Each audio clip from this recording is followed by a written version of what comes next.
Taking advantage of another rider's mechanical problem is simply considered bad sportsmanship.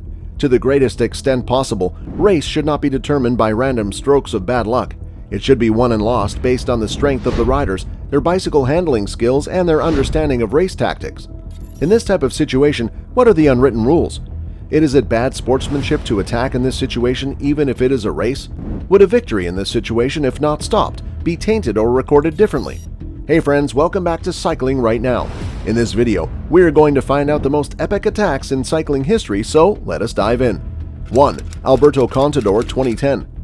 Alberto Contador took the yellow jersey from Andy Schleck at the Tour de France, then braced himself for the aftermath. There was no usual chorus of applause for a job well done by the audience. Instead, there was a deluge of boos and whistles.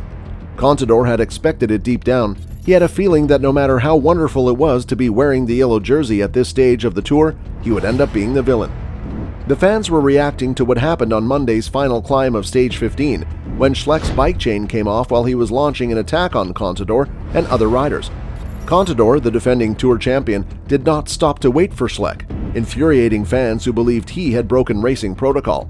"I planned to attack anyway, and by the time I found out what had happened to him, I was already ahead and racing," Contador explained. "Of course I understand it's a delicate situation that could spark debate, but I don't believe that losing or winning 30 seconds at this point will determine whether you win or lose the Tour de France." 2. Fabian Cancellara 2010. As he left Boonen on the Kapelmuur, the penultimate of the 15 climbs on the route around northern Belgium, Cancellara became only the 11th rider to complete the hat-trick of Spring Classics, after winning Milan-San Remo in 2008 and Paris-Roubaix in 2006. Boonen and Cancellara were considered the pre-race favorites, and a head-to-head battle erupted after the pair left the peloton on the Molenberg climb with 45 kilometers remaining. They gained nearly a minute on the chase group before Cancellara, the three-time world time trial champion, current Olympic champion and winner of 3 Tour de France prologues, surged away from home favorite Boonen near the top of the Kapelmuur ascent with 15 kilometers remaining. 3. Philippe Gilbert 2012. Philippe Gilbert emerged from a difficult season to see the stars atop the Cauberg at the end of the World Championships road race. The Belgian unleashed a fierce acceleration midway up the race's final climb, and when he turned to assess the damage at the summit, he saw his rivals scattered across the hillside. An aggressive performance at the Olympic Games in London was a significant sign of life, and confirmation came at the Vuelta en España. Surprisingly, after 19 victories in 2011, Gilbert's stage victories at Barcelona and La Lastrella were his first of the season, but their psychological value must have been immeasurable. Gilbert led the Belgian team on Sunday alongside Tom Boonen, and with the two standout performers from the previous 2 Classics campaigns in their ranks, only Spain had a comparable range of options. Even so, the start was not promising. No Belgian rider made the early break, and when Alberto Contador led a 29-rider breakaway with 6 laps remaining, the onus was once again on them to chase. The race was rejoined 2 laps before the finish. The speed increased from there, and Gilbert clawed his way out of the gloom towards the rainbow jersey on the final time up the Cauberg. It's difficult to single out a single moment in a season filled with race-defining tactics and attacks. No race at the top of the elite men's peloton is ever easy to win, and 2014 seemed to be filled with thrills from January to October. Every race has its dramatic moments, but a few stand out.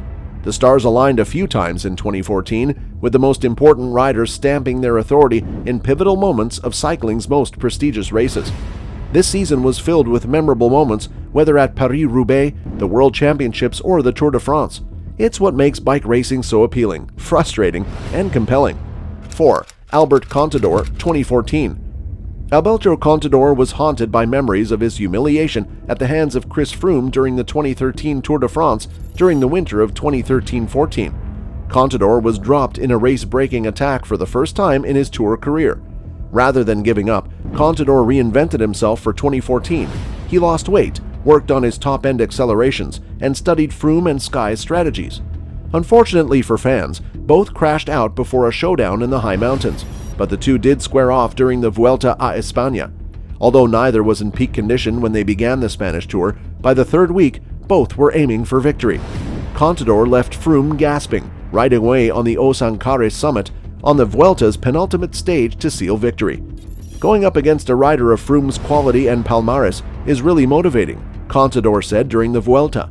He's one of the best riders in the world, and competing against him is always very motivating. Contador's attack confirmed his status as one of the top Grand Tour riders of his generation, and it set the stage for more battles in 2015. 5. Vincenzo Nibali, 2015. His first notable result was 16th in the Tirreno Adriatico overall classification.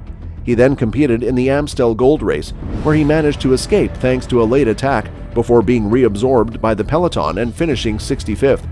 He tried an attack on the penultimate climb of La Flèche Wallonne, but it failed, and he finished 20th, only 19 seconds off the pace.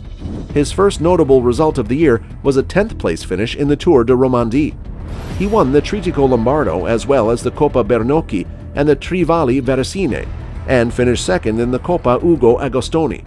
He won his first monument, Il Lombardia, in October, attacking on the descent of the Civiglio, the penultimate climb, and finishing solo ahead of Daniel Marino and Thibaut Pinot.